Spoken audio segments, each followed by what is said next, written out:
The following is a production of 4-Star Sports Media.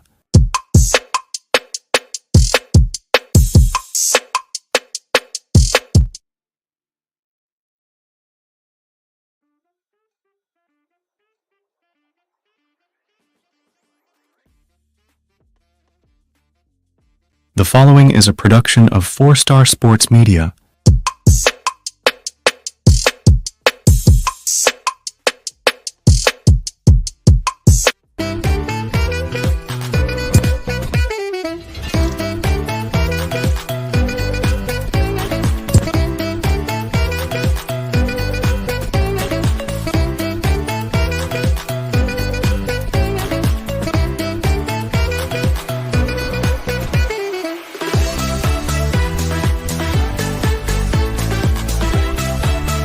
Are you hungry? It's time to sit down and get full of sports on the Sports Buffet presented by 4-Star Sports Media with your host, Wes Pruitt.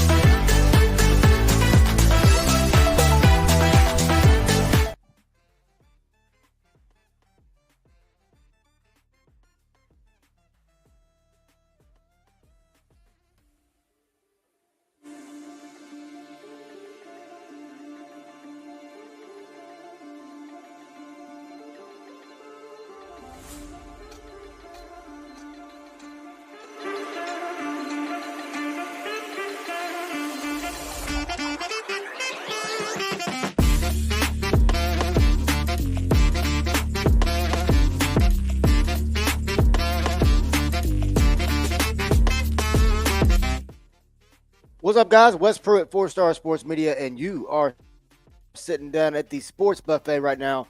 Appreciate everybody watching and listening over there at 4-Star Sports Media's Facebook, YouTube, and Twitter page. As you saw at the intro of the show, we are streaming live right now at all three places. Thanking everybody watching and listening as we got the live studio feed going as well, so you can watch as we record the podcast. It's a live feed to our podcast. So we thank everybody watching and listening right now. We got a jam-packed show today. We're going to talk a little bit of NASCAR. Going to talk a little bit of WWE Money in the Bank. Going to talk college football as we get into some very interesting topics. And then we'll close up with a revisit of our burning question of the day, which is right now. Burning question of the day is, we are getting ready to experience a new college football playoff. With that is going to come a 12-team playoff expansion, right? We go from 4 now to 12. Well, as we've talked about earlier on the show,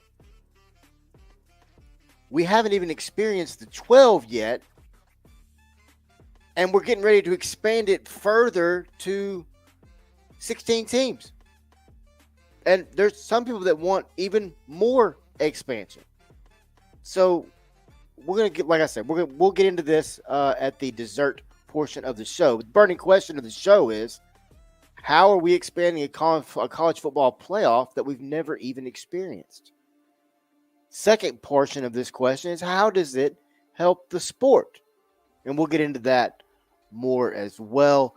We've talked with numerous guys around college football about this. It's a very hot topic. I mean, it's a very exciting topic. I mean, when you look at the sport of college football, and we're going to get into it here shortly when we talk about the Big Ten and we get into a little bit of action as we take our tour around the nation and look at different conferences, teams, coaches, and more around the sport. But burning question of the show, like I said, was we're just getting started here. We thank everybody watching and listening over there at the live feed shot. Sports Buffet, 4-Star Sports Media. Give us a like, give us a follow, give us a share. And also, if you are looking for, say you're looking for a sports ticket, right? Or you're looking for a concert ticket, or you're looking for really any kind of ticket. I mean, plays, there's all sorts of things on there. Go to SeatGeek. When you go to SeatGeek, sit down, get on there, get on your smartphone or your iPad, create you a login. Go find any ticket, $50 or more, $50, $50 or more. When you do, enter that promo code right over there. For the people listening, I'm pointing at the banner on the screen. But enter 4-Star Sports Media, the media network that you're listening to now. Enter 4-Star Sports Media, and you will receive a $20 knock off the price. If you don't believe me, put it in yourself. Give it a shot. Any ticket, $50 or more. Welcome to the show, Sports Buffet. Wes Pruitt, 4-Star Sports Media. Like I said, burning question of the show, guys. We're going to get into it later. But how are we expanding a college football playoff that we've never even experienced? They're already wanting to expand 12, and we've never experienced 12. Secondly, how does this help the sport? As you know, every day, Monday through Friday, we have at least 2 poll questions. Poll question number 1, who has a better season in 2024? Arkansas, Mississippi State, Vanderbilt, or South Carolina? That's 4 very interesting teams in the SEC right there. And up next, 4 teams that we'll be talking about here shortly in the Big Ten, and that is who has a better season in 2024. Michigan, Ohio State, or 2 newcomers in Oregon and USC. We shall see. It's going to be very interesting. Let's go ahead and dive over into the main course of the show, and we're going to start with a little bit of NASCAR, as NASCAR took to the streets of Chicago over the weekend, and it was 2 very, very, very intriguing and exciting races. On Saturday, we would see the Xfinity Series as they ran the Loop 110 on the Chicago Street Race, and we would see Shane Van Gisbergen, SVG as they call him, the 35, get his he would win the 3rd victory in his 18 Xfinity Series races. It's also his 3rd victory and 5th top 10 in 2024. Obviously, he is a rookie, Shane is.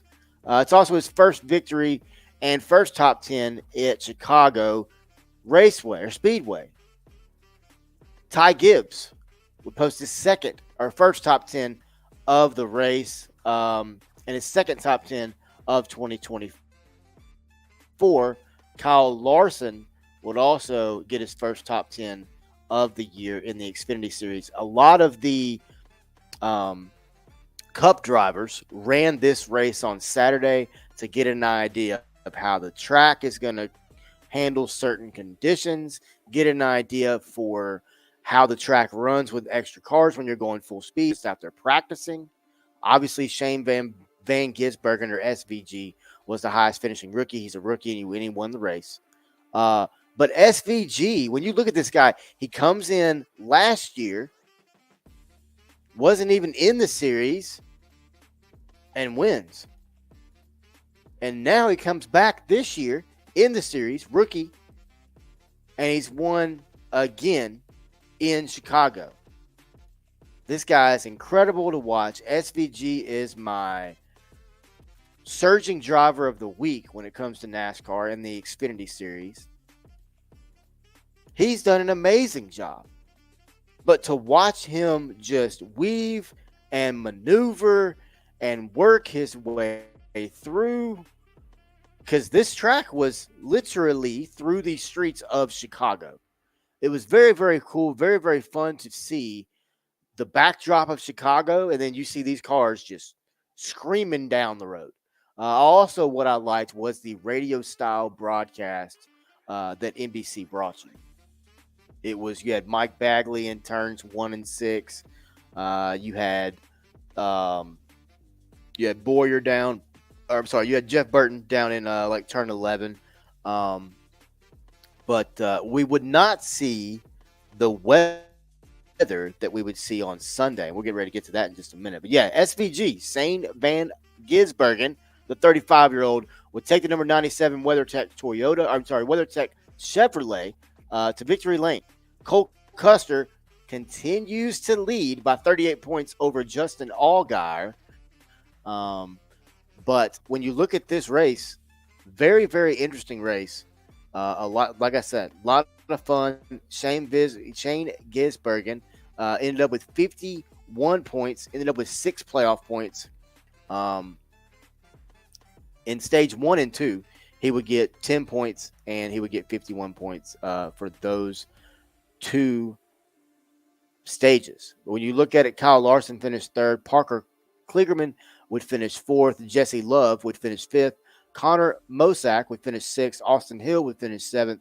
Joey Logano would finish 8th. Justin Allgaier, aforementioned Justin Allgaier, who is sitting 2nd right now in the Cup standings, would finish 9th. And Austin Green would finish out your top 10 there in Chicago. AJ Allmendinger would have an incredible race as he would really rise through the ranks. And as we know, AJ is an incredible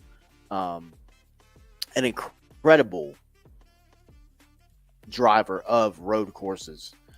We would see, I find it very neat, but we would see some guys come over from overseas as well. You would see, and that was in the Sunday race, but you would see a guy come over from Japan, a guy come over from I want to say it was Italy as well. Yeah, Shane Van Gisbergen gets the win in the 110 at the Chicago Street Race. We would see 9 lead changes among 5 drivers. And up next for the Xfinity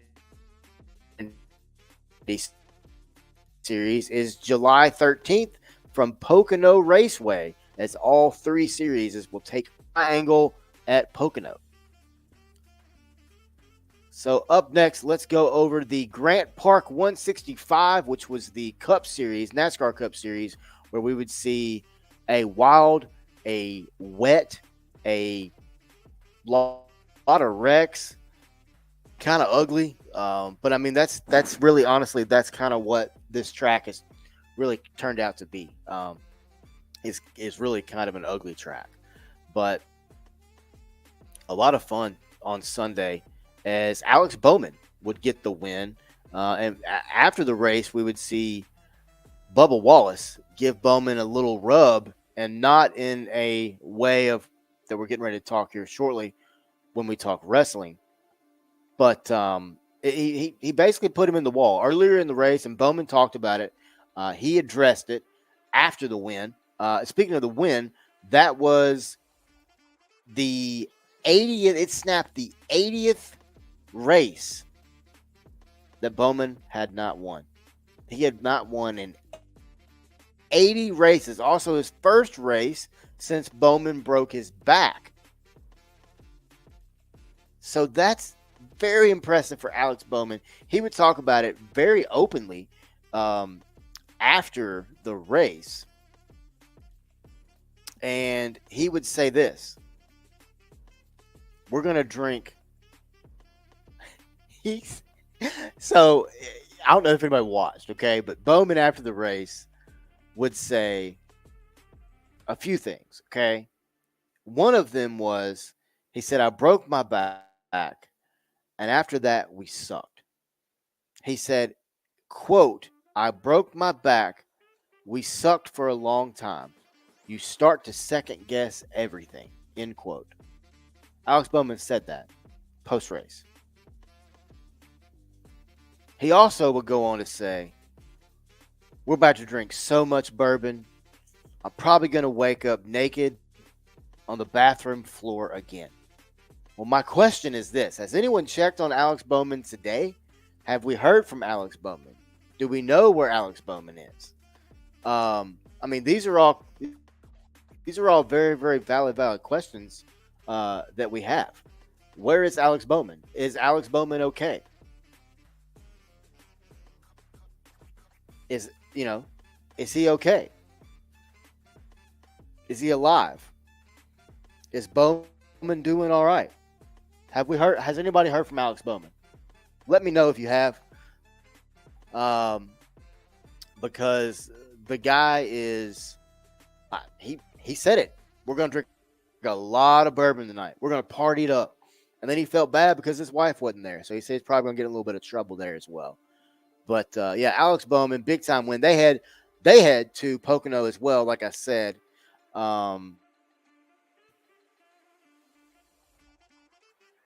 Big time win for Alex Bowman. Big time win. That whole. All right, up next. Let's jump over to it. Let's jump into the Money in the Bank. We talked about it a little bit last bank. We're gonna dive into this a little bit.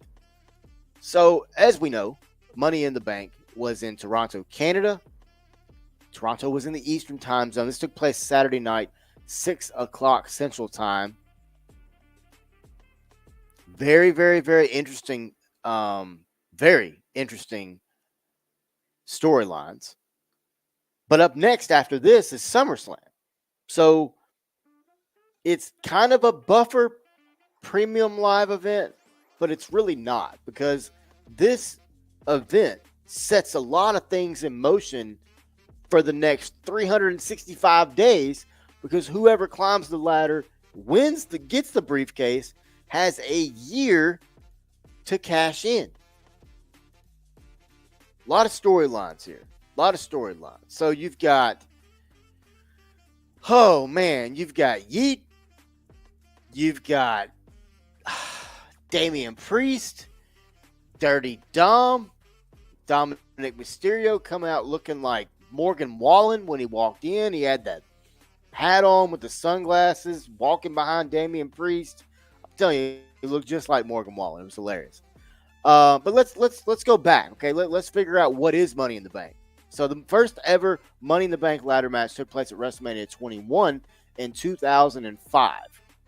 Edge, now known as Adam Copeland, but Edge would win the original inaugural Money in the Bank match. It was part of the WrestleMania card until the 2010 pay-per-view. It was then introduced as its own standalone pay-per-view, now called Premium Live Event, from WWE in July of 2010, with 2 men's ladder matches for each of the brands, Raw and SmackDown. And then we would see in 2017 the first women's Money in the Bank ladder match, which would see Carmella get the win. Triple H, the WWE's CCO, that's Chief Content Officer, would have this to say via his X on Saturday as he was making his way over to the Scotty Bank Arena. He would say the entire landscape of WWE is about to change. So let's get into it, okay? So if you look back, Edge was the first winner. Then we would see Rob Van Dam get the win. Then you would see Mr. Kennedy get the win in the third. Then you would see CM Punk back-to-back, 24 and 25, followed by Jack Swagger, followed by Kane in 2010. Then you would see The Miz, Daniel Bryan, Alberto Del Rio, Dolph Ziggler, John Cena, Damian Sandow, Randy Orton, Seth Rollins, Sheamus, Dean Ambrose, Carmella would win the first ever women's in 2017. Baron Corbin and Alexa Bliss. Baron Corbin would win it in 17. Bliss and Strowman would win it in 18. Bayley and Brock Lesnar would win it in a wild 2019. Then we would see Asuka and Otis win it in 2020. Nikki ASH, now not Nikki ASH anymore, and Big E would win it in 2021. We would see Liv Morgan, Austin Theory win it in 2022. And obviously, we would see Damian Priest and Io Sky win it last year. What is the success rate of the Money in the Bank briefcase? What is the point of getting it? The point of getting it is you grab the briefcase and you have a chance. You have a guaranteed championship match against the champion of your choosing. You have a year to cash it in. Winners of the Money in the Bank who have ended up cashing this briefcase in have done it at a 19 of 24% rate, which is an 80% rate. These are all numbers going into this year's Money in the Bank. Women coming into this year's Money in the Bank were 6 of 6, 100%. So 80% cash in, that's not bad. That's not bad at all, really. But let's go over the matches. Let's take a peek and see what will go on. So let's start with the Money in the Bank ladder match. You got men's, women's, then you've got the WWE World Heavyweight Championship between Damian Priest, who's the champion, versus Seth freaking Rollins. If Priest loses, he must leave the Judgment Day. If Seth Rollins loses, he can no longer challenge Priest for the title. Then you'd have a 6-man tag team match between WWE undisputed WWE champion Cody Rhodes, along with Randy Orton and Kevin Owens versus the Bloodline, which is Solo Sikoa, Toma, and Tonga Loa. Then you have the Intercontinental Championship match between champion Sami Zayn and Braun Breaker. In the men's match, you have Andrade, Carmelo Hayes, Chad Gable, LA Knight, Drew McIntyre, and Jey Uso. In the women's, you have Chelsea Green, Naomi, Io Sky, Zoe Stark, Tiffany Stratton, and Leah Valkyria. We would see in the pre-show a very nice vehicle pull up and a name Stratus on the front. Of course, that would be Trish Stratus. She was the guest host of the event.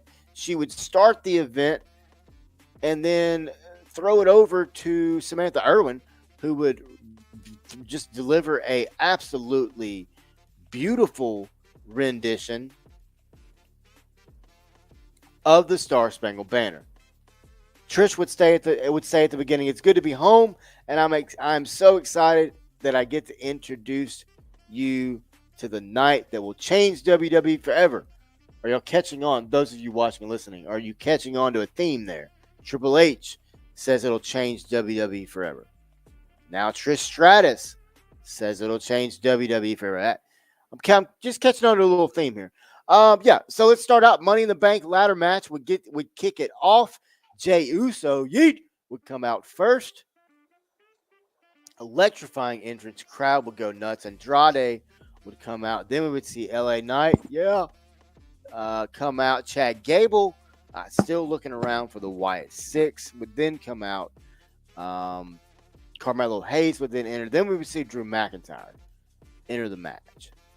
So when you look at it, this was a great match. I really enjoy these ladder matches. It's always a lot of fun. It's always watch to see how they incorporate the ladders, what moves are done off the ladders. And speaking of the moves, we would see Andrade provide a few of these moves with Carmelo Hayes. It was very nice to see how these two guys really meshed in the ring together and really had a good following with each other in the ring. They had a nice chemistry.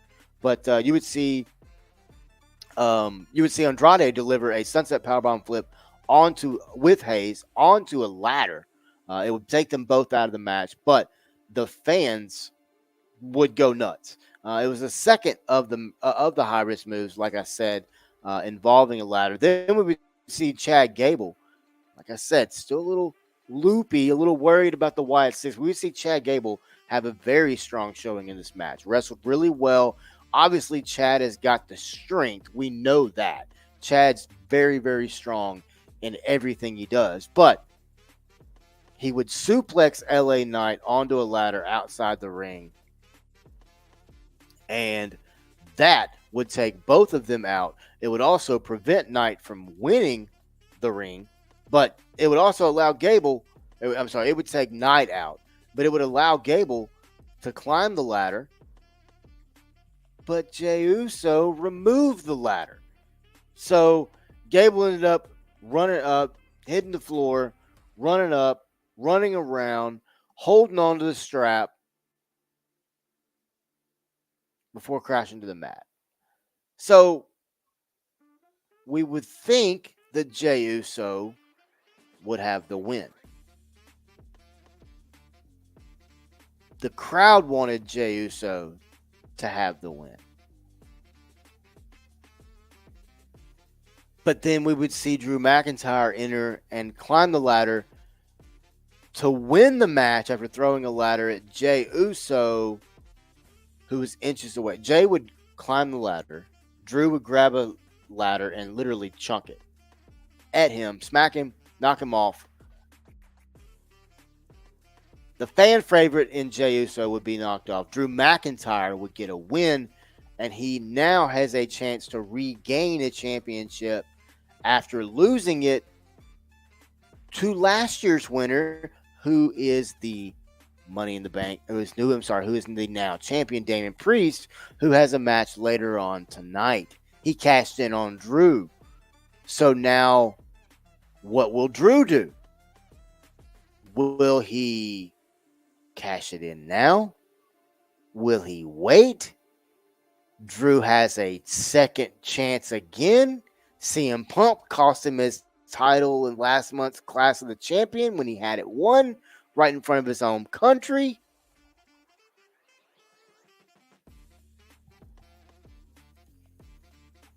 But does he wait? Does he wait? It's the question. Does Drew McIntyre wait? We saw Damian Priest wait 9 months last year to cash in. He won it in July, cashed it in at Money in the Bank. At WrestleMania. What will Drew McIntyre do? That's the question. That's what we don't know. For those of you watching, I keep getting up. I apologize. My camera is kind of turning off. But we are talking WWE right now. We're talking Money in the Bank. Thank you to everybody watching and listening over there at Facebook, YouTube, Twitter, and Twitch. And real quick, guys, while I got you here, let me just throw this up on the screen real quick. let me go over our show schedule for this year. Obviously, you're sitting down at the sports buffet right now, right? So we will be Monday, Wednesday, Friday. On Tuesday, you're going to have the Ice Hogs podcast. Be running Tuesday nights. Then on Wednesday nights, around 7 o'clock, you're going to have the Tigers Den. It's an all Memphis Tigers show. Nothing but Memphis Tigers, all Memphis Tigers. That's all you will hear. Let me get this off here. All right, so Monday, Wednesday, Friday, you're going to have the buffet. It's what you're sitting down at right now. Tuesday, you're going to have the Ice Hogs podcast. As we'll talk all things Arkansas Razorback hockey. It is literally the official podcast of the hockey team. Wednesday, like I said, sit down at the buffet that morning, but then that night you get to come back, go to the Tigers Den, talk all things Memphis Tigers, all sports. Then Thursday, you go to it's happy hour Thursday night, Thursday happy hour. You get to sit down with the happy hour guys. Ashton and Blake will sit down, talk all things Arkansas Razorbacks with you. And then Friday, like I said, be back with a Feisty Friday buffet, working on another show. Probably it's going to run Friday evening as well. And then we're working on shows for Saturday, working on shows for Sunday. It would be nice. The goal here is to get a show on 7 days a week. Right now, we've got shows on 5 days a week for you. So you can look forward to these shows. These are not starting. The buffet will be on Monday, Wednesday, and Friday. Right now, for sure. Ice Hogs podcast is right around the corner because you've got hockey starting in September. Tigers Den is right around the corner on Wednesday nights because you got college football cranking back up. Plus, you've got other sports going on right now as well. I know for a fact Thursday, Arkansas Hogs Happy Hour will be back very shortly as well. They've got a lot of stuff planned. Been talking with those guys very soon. Like I said, right now we are streaming on 3 different platforms: Facebook, YouTube, and Twitter, or X. If you want to follow us, there's our little deal there at 4-Star Sports M. Welcome back inside the studio. Thank you to everybody watching and listening right now over at all 3 of those social media pages. We are talking Money in the Bank, and I'm not talking the old country song. I'm talking WWE. We're talking Money in the Bank. We just talked about it. Drew McIntyre got the win in the opening match of the PLE. The second match of Money in the Bank would be the Intercontinental Championship between the champion Sami Zayn, who would win the championship over Gunther at WrestleMania in April. And he probably faces his toughest challenge yet, which is Braun Breaker. Braun Breaker, former NXT champion, newcomer to the roster, but since he has been gotten to the WWE main roster, they didn't put him in the King of the Ring tournament, and he's been pissed off, and he's been taking it out on everyone since. When I tell you that this guy is the future of the WWE, he's the future of the WWE. He is the son of Rick Steiner, obviously the nephew of Scott. Steiner brothers, I would imagine everyone's aware of who they are. But this guy runs the ropes at almost 23 miles an hour. That's not a hyperbole. That's not a joke. That's literal numbers. That's stats. And he looked like an absolute $1,000,000 in this match against Sami Zayn. Sami Zayn's one of the best to lace up a pair of boots. Sami Zayn is absolutely incredible in the ring. And for Sami Zayn to be the champion, yet be the underdog and win, has got to be probably his biggest title defense to date since he's won it at WrestleMania. I love how Breaker was in control, and then Haluva kick. I like it and I don't. Okay, here's my reasoning behind that. I like it because it shows Sami Zayn, boom, one move, seize your moment, take your opportunity, right? Seize your moment, get the pin, 1, 2, 3, get out of there. Holy crap. Whew, just got away with one. What a match. I love that side of it. But on the back side of that storytelling, I don't know that I like Braun Breaker, boom, boom, boom, boom, boom, and then wham, one haluva kick, and he's done.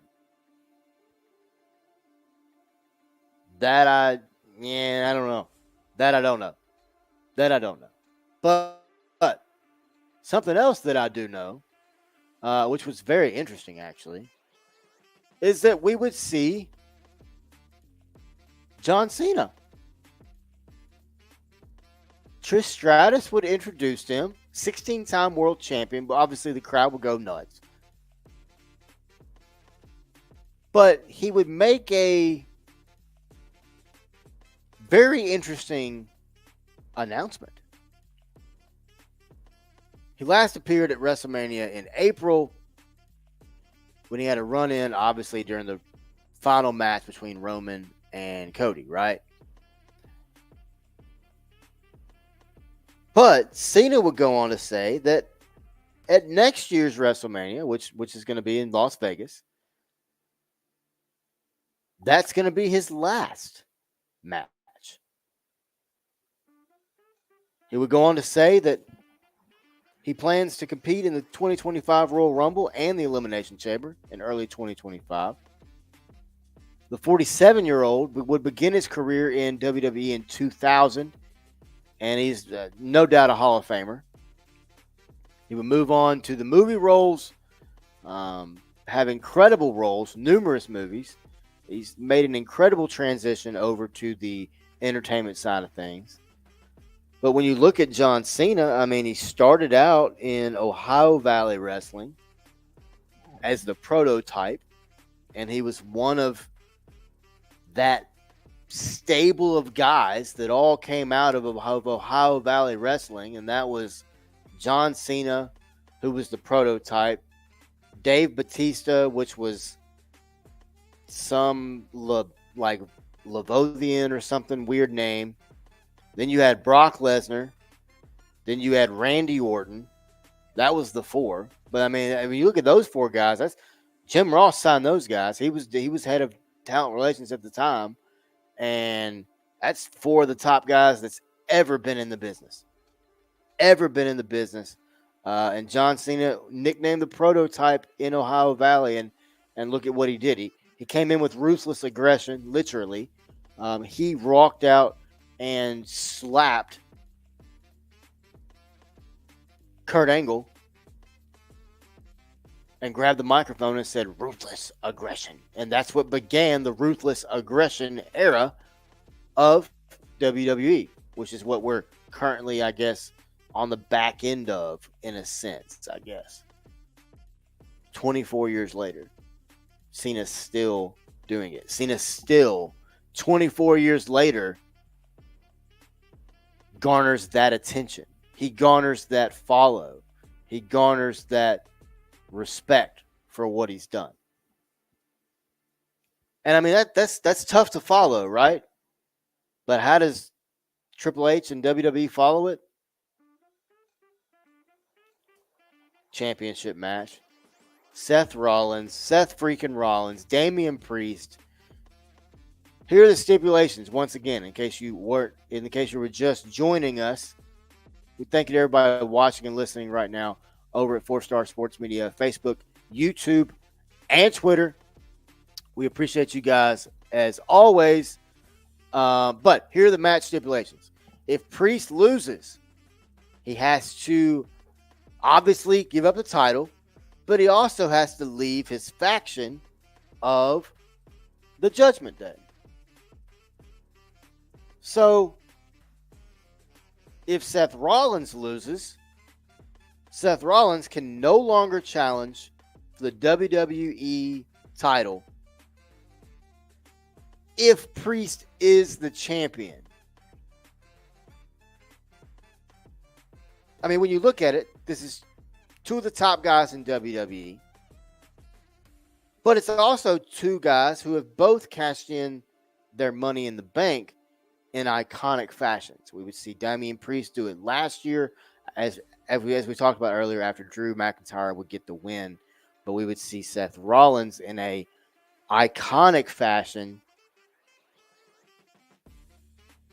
spinning the belt over his head. Him and Edge, to me, have two of the greatest cash-ins ever. But these two guys would absolutely put on another just stellar match. We would see Rollins, like I said, cashing in WrestleMania 37 in 2015. We would also see Rollins have tables turned on him when Brock Lesnar would cash in his Money in the Bank in 2019 Extreme Rules. But what a match. What a match. A hard-hitting match. Damian Priest, Seth Rollins. But then we would see Drew McIntyre appear. He would won the Money in the Bank briefcase roughly an hour or so earlier. And he would just mosey on out and take his chance at a triple threat match. It's the second time ever in WWE history that a cash-in has resulted in a triple threat. The only other time it happens when Rollins did it in 2015 when he won the WWE Championship. Now, in that match, little bit different. But we would see another interesting person rear their head, and that's CM Punk. Because Drew McIntyre can thank CM Punk because he cost him yet another WWE Championship. We just saw him cost him a championship last month at Clash of the Castle. A month moves on down the road. We see him do it again. As CM Punk would come out of nowhere into the ring, take out McIntyre, getting some with a steel chair, and for good measure, he would also hit Drew McIntyre with the world title belt, which is a just total slap in the face. It's also great storytelling by the WWE because in reality, both of those men are chasing the belt. But then that would set up Damian Priest, hit the move, and he would pin. I find this very interesting. He pins McIntyre for the win. Now, I don't have to tell you what's coming next because you've got SummerSlam around the corner. You've got CM Punk getting ready to be healthy again. You've got Damian Priest pinning Drew McIntyre, which means Seth Rollins did not technically lose the match because he wasn't pinned. He did, but he wasn't pinned. You've got Seth Rollins who hates CM Punk. I mean, could we see a Punk, McIntyre, Rollins three-way dance at SummerSlam? Could we see even more from that? Because we know what's going to happen at SummerSlam next month. With Damian Priest winning the title, the stage is set for his next match, and that is going to be against Gunther at SummerSlam next month. He earned this championship opportunity after he won King of the Ring last month, or 2 months ago, on May 25th. Wow. That is going to be a battle. We saw Gunther have the longest Intercontinental Championship run in history. As we talked about earlier, Sami Zayn broke that last year, WrestleMania. But SummerSlam next month is already starting to line up to be something major, major, major.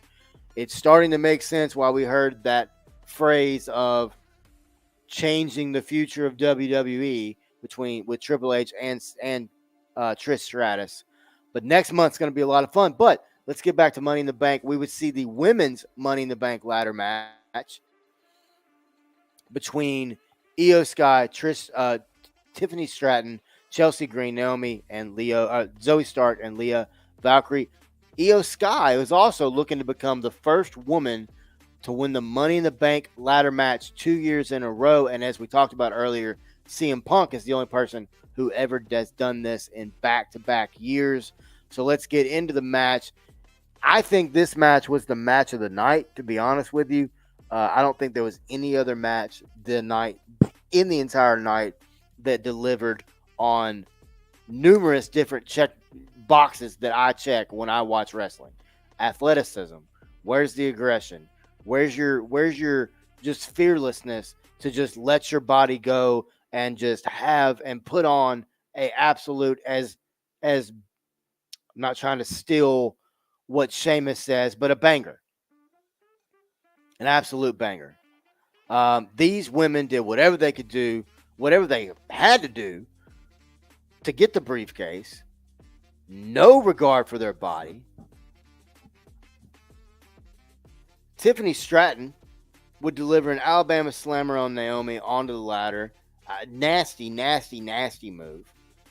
Michael Cole, numerous times during commentary, made comments such as, I feel sick that I'm actually enjoying this. This has been a damn car wreck. Somebody get the damn paramedics. I mean, this match was absolutely incredible. Chelsea Green was awesome. Her wit and humor and charm and just it's why she's so good. I mean, the British Columbia native is just, she was a fan favorite. She's a fan favorite of mine. She's incredible. I mean, she said to have no fears, but I mean, she came for the win. She would do anything to get that briefcase. She had it in her grasp until Tiffany Stratton got a hold of her, pushed her off the ladder, sending her backwards through 2 tables outside the ring. It was a very wild way to end the match, and we would see Tiffany Stratton get the win. It's Tiffy time. Tiffany Stratton got the win. Every single person in this match gave it their all, and you're going to see highlights of any Money in the Bank match, period, men or women. You will see, no doubt, you will see clips from this match. This match was amazing. Incredible job. But like I said, it's Tiffy time. Michael Cole would say it was one of the greatest Money in the Bank matches he's ever witnessed. But let's talk about Tiffany Stratton. What a rise for her. She's incredible. She's got the look. She's got the attitude. She can play both sides. She can do heel. She can play face. But like I said at the beginning when we started talking about this, this is a lot of times WWE is going to give you hints, give you binoculars into what they're looking at, and it's obvious to me they see nothing but money on Tiffany Stratton. And I don't mean that in a Carmella sense, but she does kind of have a Carmella vibe to me. But it's time for the main event. We go to the last match of the night. As we know, it's a 6-man tag. Cody Rhodes, Randy Orton, and Kevin Owens versus the Bloodline. I mean, I thought it was a good match. I really don't. I mean, I get it. You know, I understand it. You're furthering the storyline, but I don't know. I mean, you're setting up Roman to come back. I get that. I figure Roman's back in the next month or so. And I think that's when you really see the Paul Heyman story really evolve and really come to fruition. And that is going to be a lot of fun to watch. Like I said, Sports Buffet, Wes Pruitt, 4-Star Sports Media Network. Thank you to everybody watching and listening right now on 4-Star Sports Media's YouTube, Facebook, and Twitter, or X, sorry. But we would see the new Tribal Chief, Solo Sikoa, do something that the former Tribal Chief, Roman Reigns, could not do. Or didn't do, I should say, recently when he lost the title, and that's he pinned Cody Rhodes. So after the loss to Rhodes, Sokoa just made himself bloodline champion, tribal chief, and he made a promise to bring the undisputed WWE Championship belt back to the bloodline and to the family.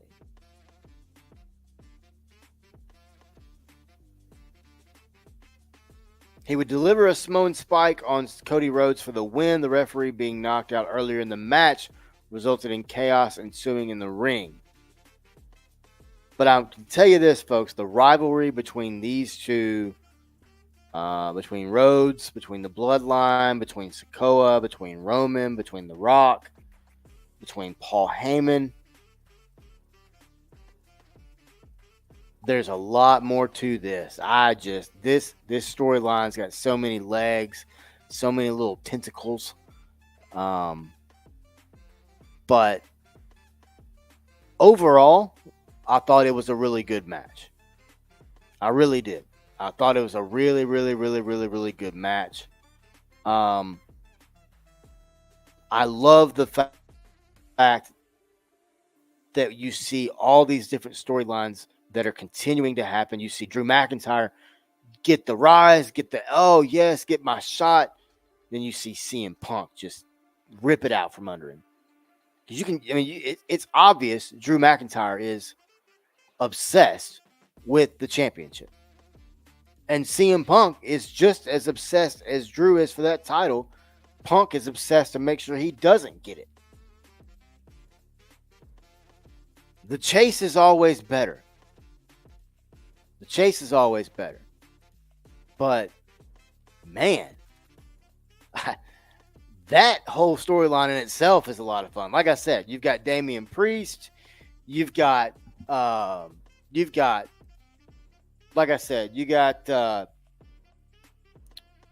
Dirty Dom walking around looking like Morgan Wallen in the pre-show when Damian was coming to the ring. Yeah, looking like Morgan Wallen with the hat and the long mullet and the Ron Jeremy mustache. Yeah, I really don't know what he was doing, y'all. I really don't. But very fun night for WWE. And a night that's going to be remembered for quite some time. Like I said, up next, you've got SummerSlam, but you got WWE Raw tonight. Raw will be on starting at 7 p.m., and I'm sure it's going to be a lot more coming off of what we just saw recently. So let's now jump over to the college football topic. First topic of college football, and that is we're going to start with Blake Anderson. Former Arkansas State head football coach has been let go at the University of Utah State University after a Title IX review. It was confirmed.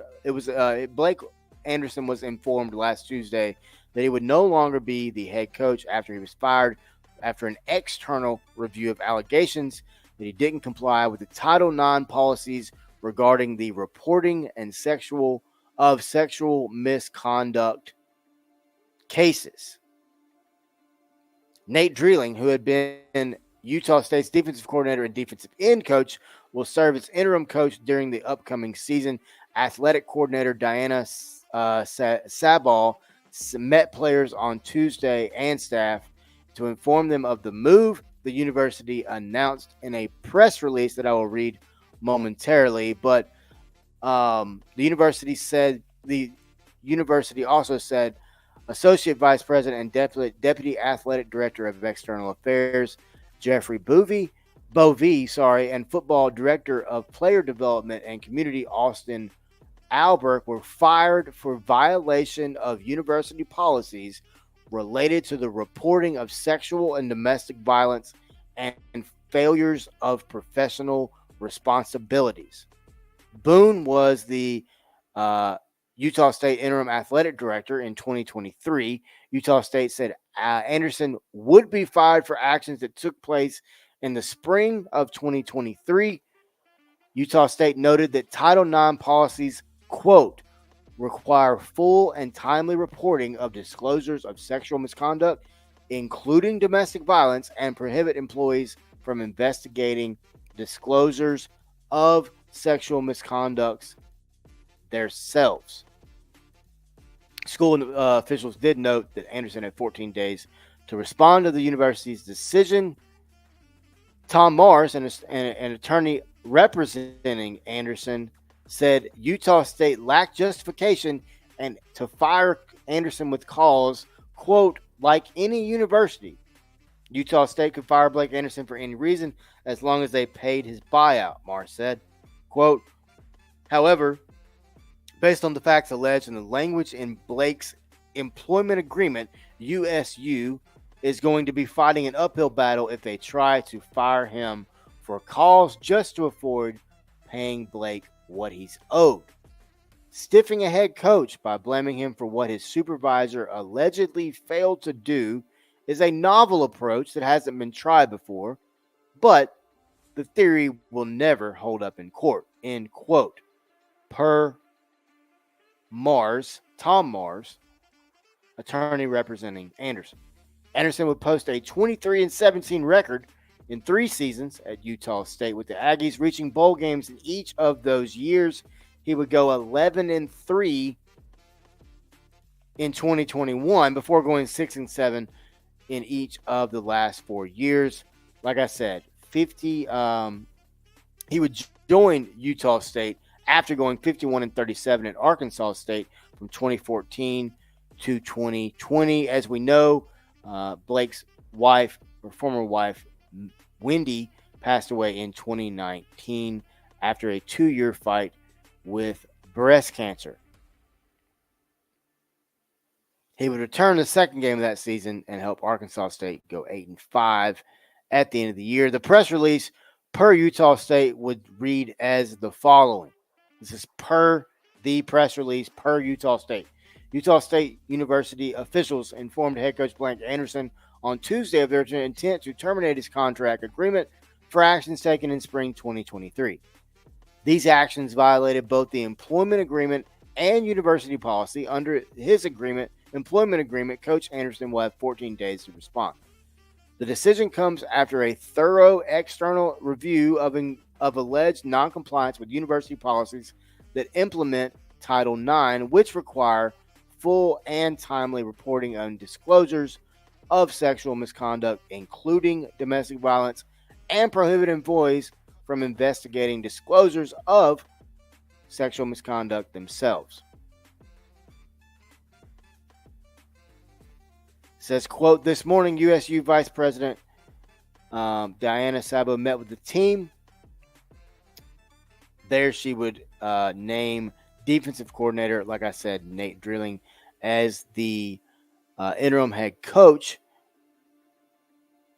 And she would have this to say about these actions. Quote, as leaders, we are responsible for ensuring allegations of USU policy violations are investigated. Today's actions are a result of a thorough external investigation, and we believe the evidence demands immediate action. Our job is to fearlessly hold ourselves and others accountable for their conduct and to make sure that for the sake of our students and our community, we are living the values of our university. While recognizing the impacts of these decisions on our student athletes and football program, we will continue to take the steps necessary to deliver a respectful, transparent, and winning culture at Utah State University. If anybody wants to chime in on this, feel free to. You can jump over in the comment section. We'll get it in here as quickly as we can. Talking Blake Anderson being let go at Utah State right now. So when you look at Utah State, I mean, you look at them last year, there was really, like I said, 6-7, a team that just didn't really just jump out at you, as a threat or anything like that. But a team that really just, 6-7 last year, that was Blake Anderson was going into his 4th year this year. And at Utah State, like I said, they had 8 offensive players coming back, 7 defensive players coming back. Last 5 bowl games, they lost to Georgia State, lost to Memphis, lost to Oregon State, and lost to Kent State. So, but when you look at them, I mean, 7-6 in 2019. 2020 is really a wash. 2021, 11-3, then 6-7, and then 6-7. So, I mean, we'll see. I don't know. We are gonna dive into that conference here in the next few weeks. So get ready for that, because we'll be diving more into that conference for sure. But right now, let's get over. Hang on, let me get my notes out here. But I want to get over here and talk about a little bit of MACtion. Let's talk some MAC football, baby. Everyone loves the MAC. Everyone enjoys it. If you don't enjoy it, you're just bored. There's nothing better than a MAC Tuesday night game or a MAC Wednesday night game, and you're looking at Akron and Kent State, and it's November, and it's 16 degrees outside. Thank you, everybody watching and listening right now over at the live feed as well. We appreciate you. Talking MAC football right now. So let's just talk about it, okay? Let's talk about it. Yeah, let's talk about it. So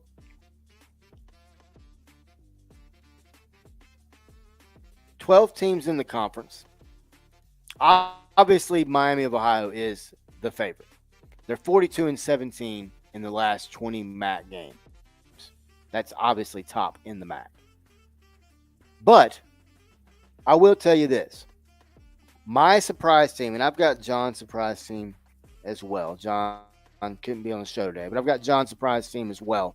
Thank you to everybody watching and listening on Facebook, YouTube, and Twitter. Hey, if you enjoy the show, be sure and share it. Be sure and quote, retweet, tag, all that good stuff. So, to look at this Northern Illinois football team, I really, really find them to be very interesting.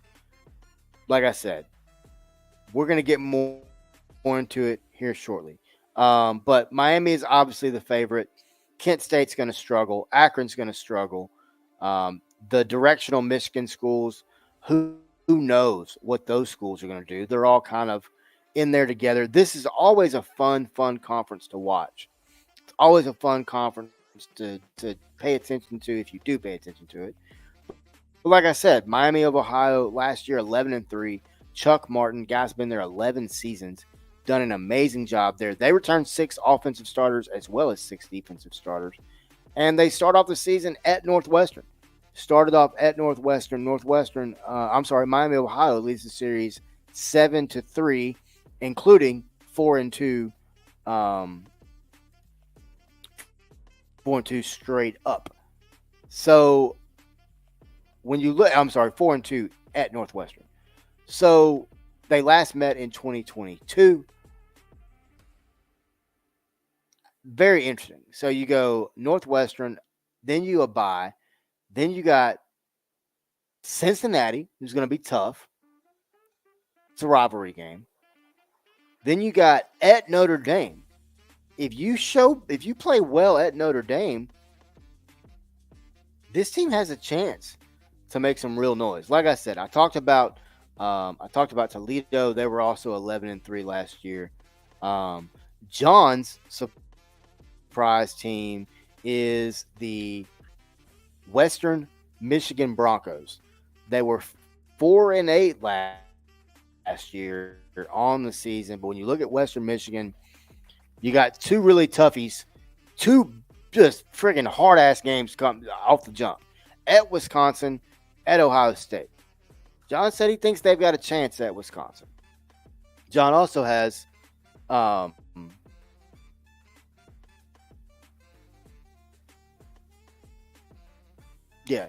also has Wisconsin as his disappointment in the Big Ten. We'll get to that here shortly. That's very interesting that he has Wisconsin as the Big Ten, and he has that's very cool. But yeah, at Ohio State, and then you got Bethune Cookman.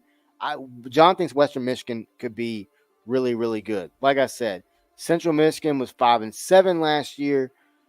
Eastern Michigan was 6-7. Then you got Ball State 4-8. Then you got Buffalo at 3-9. You got Pete Limbo, brand new head coach there at Buffalo. Then you got Akron 2-10 with head coach Joe Moorhead in his third season there. They were 2-10 last year. 3 offensive starters returning and 6 defensive starters returning. I mean, Kent State. I just feel bad for Kent State, man. 1-11 last year. They only have 4 returning players on defense and no returning starters on offense. Not a single one. I feel horrible for them, man. I really do. Kenny Burns in his second year there at Kent State. Team's going to have. It's just going to be a struggle. It's just going to be a struggle for them. But when you look at Kent State, I mean, in 2019 they were 7-6. 2021,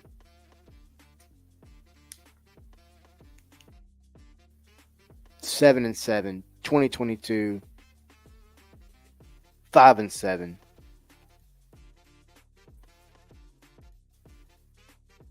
2024. Kent State's going to struggle. Kent State's going to struggle for sure. Going to be a lot of fun. Like I said, John's got Western Michigan as his surprise and Ball State as his disappointment. Give me Toledo as my surprise. I know they were 11-3. It's not that big of a surprise, but I think when you look at Miami and you look at Miami of Ohio and how big of a real favorite they are in the conference, then you understand why I'm saying Toledo, because they are going to be very, very, very tough to get past. Them being Miami of Ohio. Miami of Ohio is going to be tough to get past. It's going to be very hard. They got a great schedule. If they play well against Notre Dame, you're looking at another 10-11 when you win season. And with the way the playoff is set up now, it's a team that could very sneakily get in. They would need some help, but any group of 5 school that's going to get in is going to need help. Any group of 5 school is going to need help. So the MAC is a conference to keep an eye on. There's a lot going on in the MACtion. Sorry, guys. I just lost my deal there. Action. Wes Pruitt, 4-Star Sports Media. Thank everybody watching and listening right now. But the MAC is just a lot of fun. A lot of fun in this conference. But up next, let's get over and let's talk about some Big Ten football. Let's talk Big Ten. Is obviously we know the Michigan Wolverines, last year's national champion, Michigan Wolverines. But this year things might be different. You bring in some new additions. You add in Oregon. You add in USC. You add in UCLA. You add in Washington. I'll say that again. In the Big Ten, there is now Oregon, Washington, UCLA, and USC. It's going to be a wide open conference. I think it's going to be a lot of fun. I think it's going to be very interesting to see how some new coaches are welcomed in this conference. I think it's going to be very interesting to see how some more tenured coaches, such as the one we're getting ready to talk about in Ryan Day, could possibly try to get over the hump, as they say. I think with how the playoffs is set up now, I think you do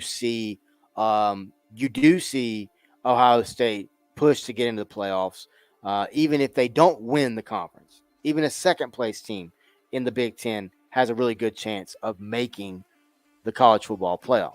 You look at Ohio State, they bring in Will Howard from Kansas State. He is the definite starter there. talented team. They lose a good bit. They still bring back 7 offensive starters and 9 defensive starters. Travion Henderson, obviously at running back, is a guy to really, really, really keep an eye out for. Plus, you've got Quinshawn Judkins, formerly of Ole Miss. That was a big move for Quinshawn, and then we realized he probably is not going to start there. I do think he'll be a factor there. I do. I think Judkins will be a factor at Ohio State.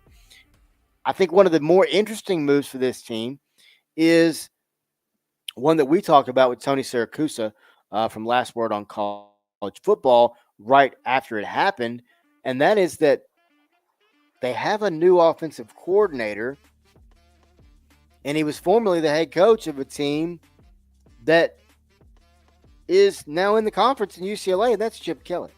Chip Kelly comes over as the offensive coordinator for Ohio State, and I think this is a coaching hire that honestly is going to be one that many people may have forgotten about. It's going to be one that many people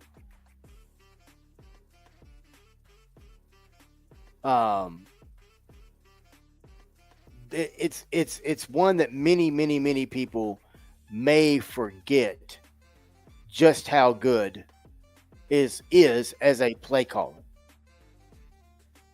Let's not forget how good Chip Kelly is.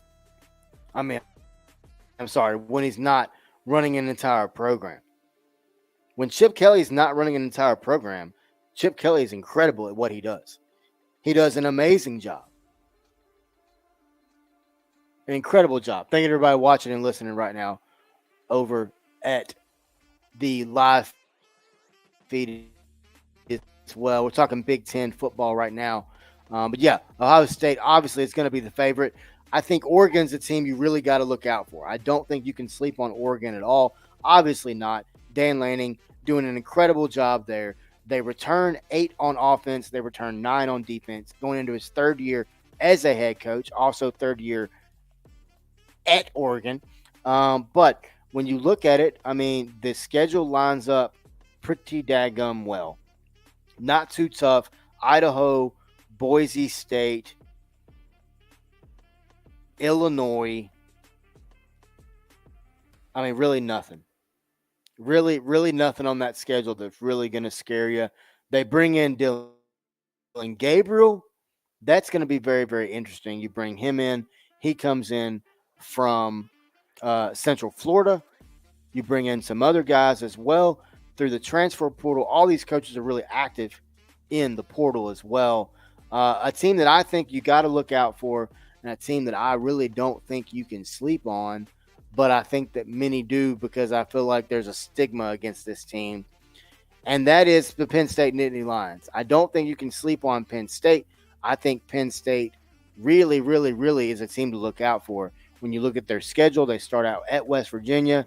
They got Bowling Green. You got Kent State, and then you got Illinois, and then you got Illinois and others. So there's not a lot of big time matchups to really bring the eyes in. But I mean, 10-3 last year, 6 returning starters on offense, 7 returning starters on defense. You got Drew Allen, Drew Aller Jr. At quarterback. You've got Nicholas Singleton, who I think is an incredible running back. But you got an offensive line that is absolutely loaded. This team, I'm telling you, this team is a team to look out for. Do not sleep on Penn State. James Franklin in his 11th year now at Penn State. Think about that. He's been there 11 seasons. He's a guy to look out for. That is my sleeper team. My sleeper team is Penn State. John's sleeper team is Nebraska. Year 3 of Matt Rule. I understand that. I get that. I think that's a great pick, especially with Matt Rule and how he has been known to do in that 3rd year. That 3rd year for Matt Rule is always really good. 5-7 last year. Returned 9 offensive starters and 8 on defense. John's not surprised it's going to be Wisconsin. I understand that too. Most definitely. I think a team that is going to disappoint this year is going to be USC. I don't think USC is as good as they were last year.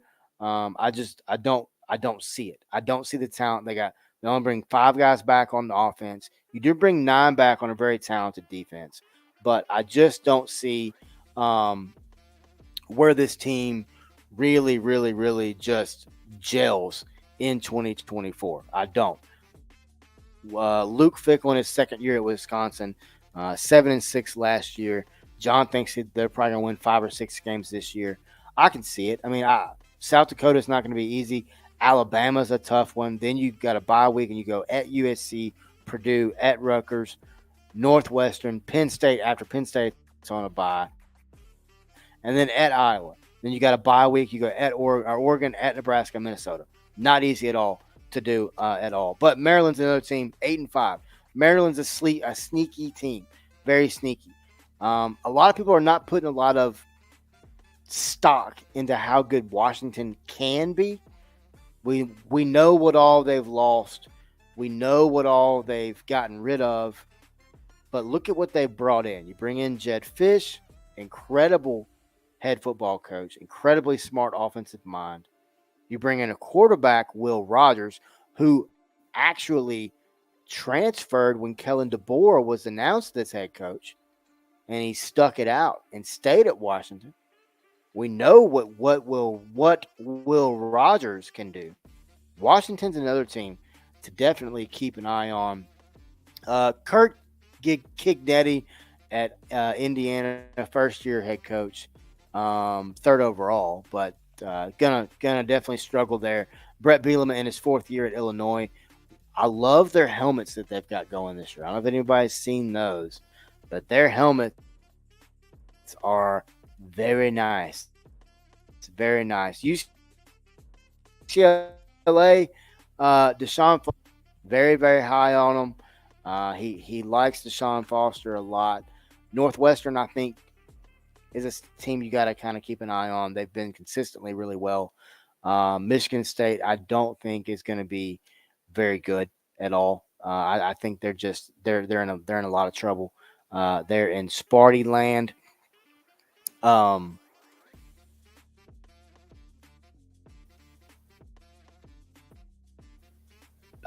going to be jam packed. It's going to be jam packed. I mean, you got Ohio State, you got Michigan, you got Nebraska, the team to look out for. Wisconsin, like we just talked about. Numerous teams are going to be jamming the top. USC is going to be up there. Oregon's going to be up there. The Big Ten and the MAC, for that matter,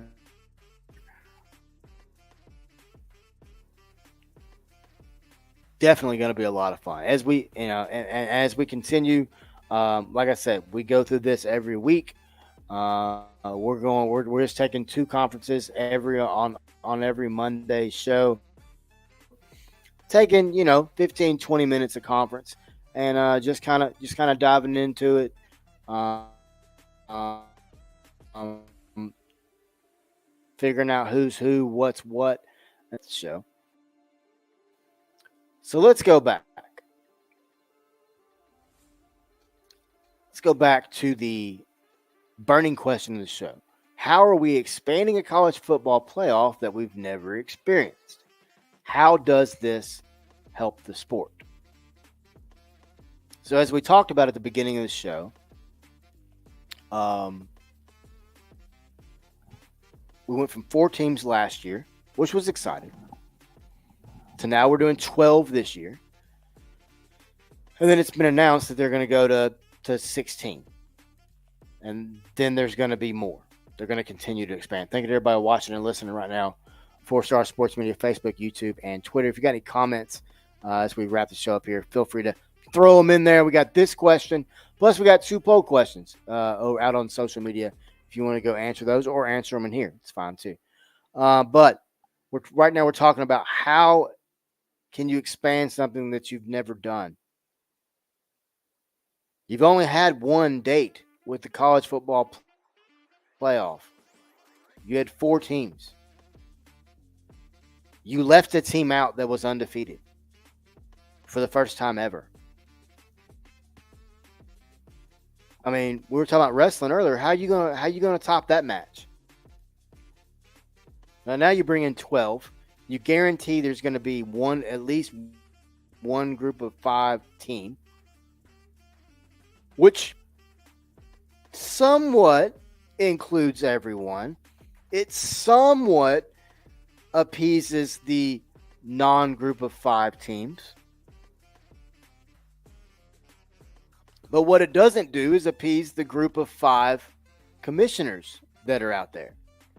Greg Sankey from the SEC is one of the most vocal that has consistently said, now we need expansion. The reason you expand and the reason they want this expansion is so that they can get more of their teams. That's more money. That's more revenue. They get more of their teams in the pie. But when they expand, they're not going to want more group of 5 teams in. Which brings me to the second question. How does this help the sport? I don't know that it does help the sport. I don't know that it does. And the reason I say that is this. I don't know that it continuing to expand is going to continue to bring bigger numbers from the bigger conferences. The SEC will have 3 or 4 teams. The ACC will have 3 or 4 teams. The Big Ten will have 3 or 4 teams. Well, that's 12 right there. Plus, you got the Big 12 will have 2, 3 teams. Then the American may have 1. I don't understand how continuing to expand something that we aren't really sure exactly how it really operates is healthiest for the sport of college football. Because in my opinion, and I mean, I'm sure people are going to tell me I'm wrong, and that's fine. I don't care. The sport is healthiest when you have teams like a Liberty, teams like a Boise State, teams like a Memphis, teams like a Tulane who beat USC a few years ago in the Cotton Bowl. When these teams are prevalent, when these teams are having good seasons and interesting situations to see if they have a chance. Because it's one game. Now, yes, I understand people are going to say, oh, well, Wes, look at Liberty and Oregon last year. That game wasn't even close. Liberty should have never been there. Why did we put Liberty there? You put Liberty there for the same reasons you left Florida State out. Because you had your guidelines and then you made sure that each team fit a certain guideline to make it work for the committee. And more importantly, for the TV revenue. Because at the end of the day, these matchups, yes, while they are built by a committee, it is a group of people that watch all these games every week. But let's not forget who's playing these games on TV. It's ESPN. It's ABC. It's CBS Sports Network. It's NFL Network. It's all these big-time promotions that are the same ones that are holding the ACC grant of rights in their hands and holding other conferences in their hands. The Pac-12 turned down CW Sports. That blew me away. But when you look at college football and the health of the sport, once again, my opinion, I don't think that expanding a playoff that we've only experienced one time, and that one time, let's be honest, was kind of a crap show.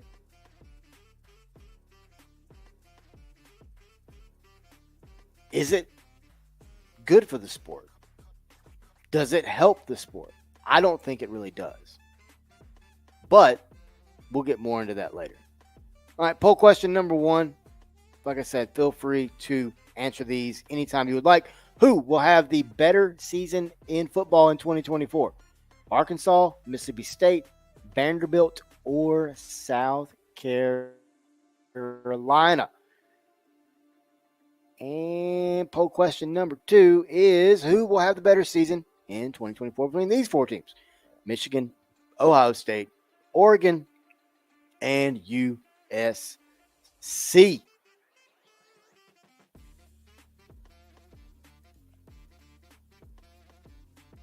What a jam-packed show. We took laps around Chicago with NASCAR. That was a lot of fun. Then we came back, climbed the ladder, talked a little bit of Money in the Bank WWE.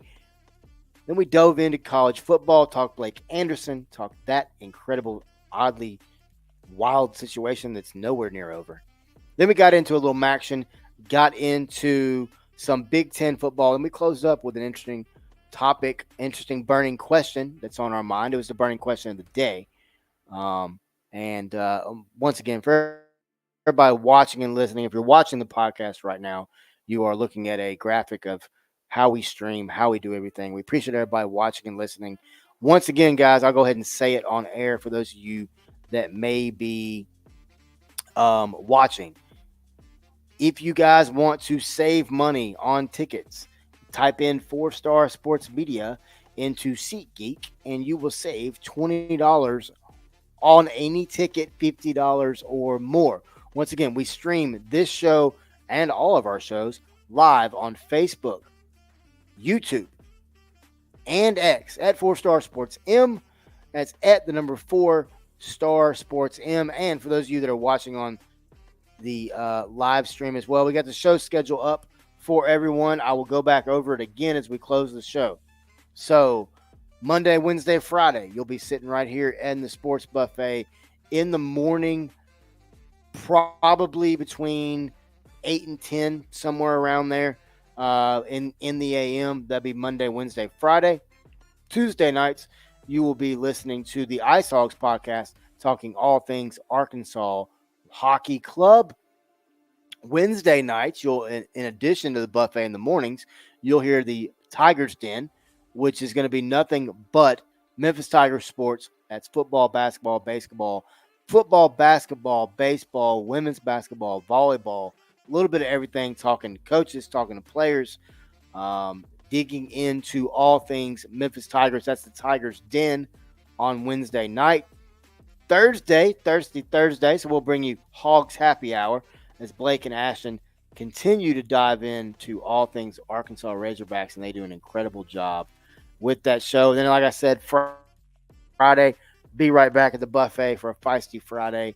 Then we are working on shows for Saturday, working on shows for Sunday as well. But as of right now, we know we've got at least 5 shows a day, or at least a show a day for you. Sometimes 2,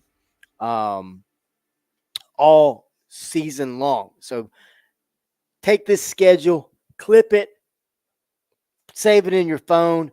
We will get times, we will get dates, we will get all that stuff out to you here shortly. Just wanted to go ahead and get that show schedule out to you as quick as we could.